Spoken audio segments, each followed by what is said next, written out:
Somewhere inside her, Coraline could feel a huge sob welling up, and then she stopped it before it came out.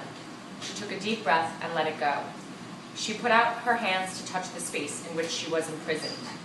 It was the size of a broom closet, tall enough to stand in or to sit in, not wide or deep enough to lie down in. One wall was glass, and it felt cold to the touch. She went around the tiny room a second time, running her hands over every surface that she could reach, feeling for doorknobs or switches or concealed catches, some kind of way out, and found nothing. A spider scuttled over the back of her hand and she choked back a shriek. But apart from the spider, she was alone in the closet, in the pitch dark. And then her hand touched something that felt for all the world like somebody's cheek and lips, small and cold, and a voice whispered in her ear, "Hush and shush, say nothing, for the beldam might be listening." Coraline said nothing. She felt a cold hand touch her face, fingers running over it like the gentle beat of a moth's wings. Another voice, hesitant and so faint Coraline wondered if she were imagining it, said, art thou alive?" "Yes," whispered Coraline. "Poor child," said the first voice. "Who are you?" whispered Coraline. "Names, names, names," said another voice, all far away and lost. "The names are the first things to go after the breath has gone and the beating of the heart. We keep our memories longer than our names. I still keep pictures in my mind of my governess on some May morning, carrying my hoop and stick, and the morning sun behind her, and all the tulips bobbing in the breeze. But I have forgotten the name of my governess, and of the tulips, too." "I don't think tulips have names," said Coraline. "They're just tulips." "Perhaps," said the voice sadly, "but I have always thought that these tulips must have had names. They were red and orange and orange and yellow, like the embers in the nursery fire of a winter's evening. I remember them." The voice sounded so sad that Coraline put out a hand to the place where the voice was coming from, and she found a cold hand, and she squeezed it tightly. Her eyes were beginning to get used to the darkness. Now Coraline saw, or imagined she saw, 3 shapes, each as faint and pale as the moon in the daytime sky. They were the shapes of children about her own size. The cold hand squeezed her hand back. "Thank you," said the voice. "Are you a girl?" asked Coraline. "Or a boy?" There was a pause. "When I was small I wore skirts and my hair was long and curled," it said doubtfully. "But now that you ask, it does seem to me that one day they took my skirts and gave me breeches and cut my hair." "'Tain't something we give a mind to," said the first of the voices.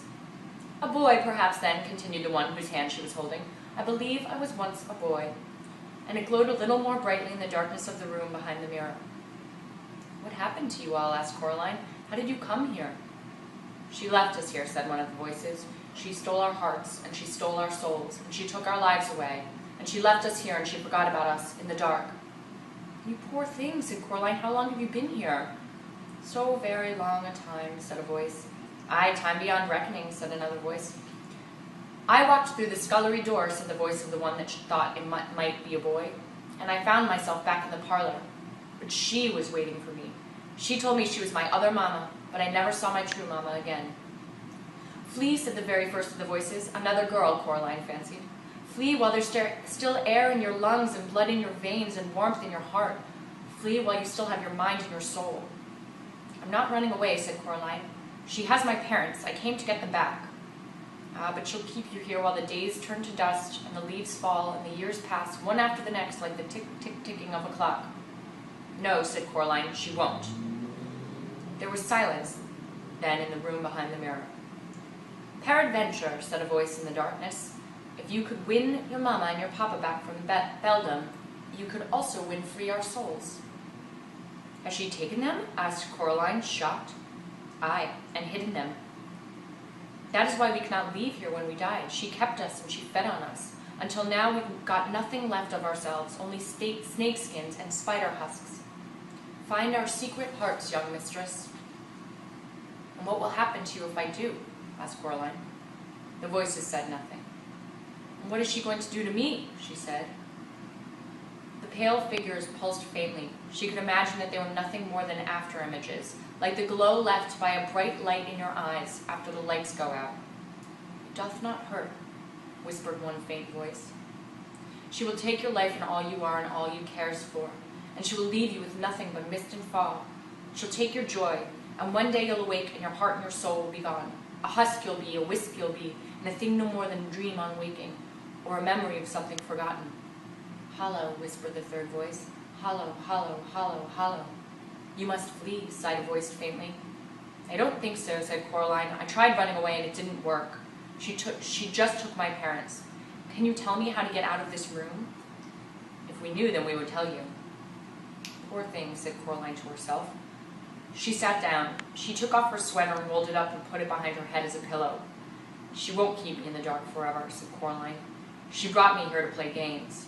Games and challenges, the cat said. I'm not much of a challenge here in the dark. She tried to get comfortable, twisting and bending herself to fit the cramped space behind the mirror. Her stomach rumbled. She ate her last apple, taking the tiniest bites, making it last as long as she could. When she had finished, she was still hungry. Then an idea struck her, and she whispered, When she comes to let me out, why don't you three come with me? We wish that we could, they sighed to her in their barely there voices, but she has our hearts in her keeping. Now we belong to the dark and to the empty places. The light would shrivel us and burn. Oh, said Coraline. She closed her eyes, which made the darkness darker, and she rested her head on the rolled-up sweater, and she went to sleep. And as she fell asleep, she thought she felt a ghost kiss her cheek tenderly, and a small voice whisper into her ear, a voice so faint it was barely there at all, a gentle, wispy nothing of a voice, so hushed that Coraline could almost believe she was imagining it. Look through the stone, it said to her, and then she slept.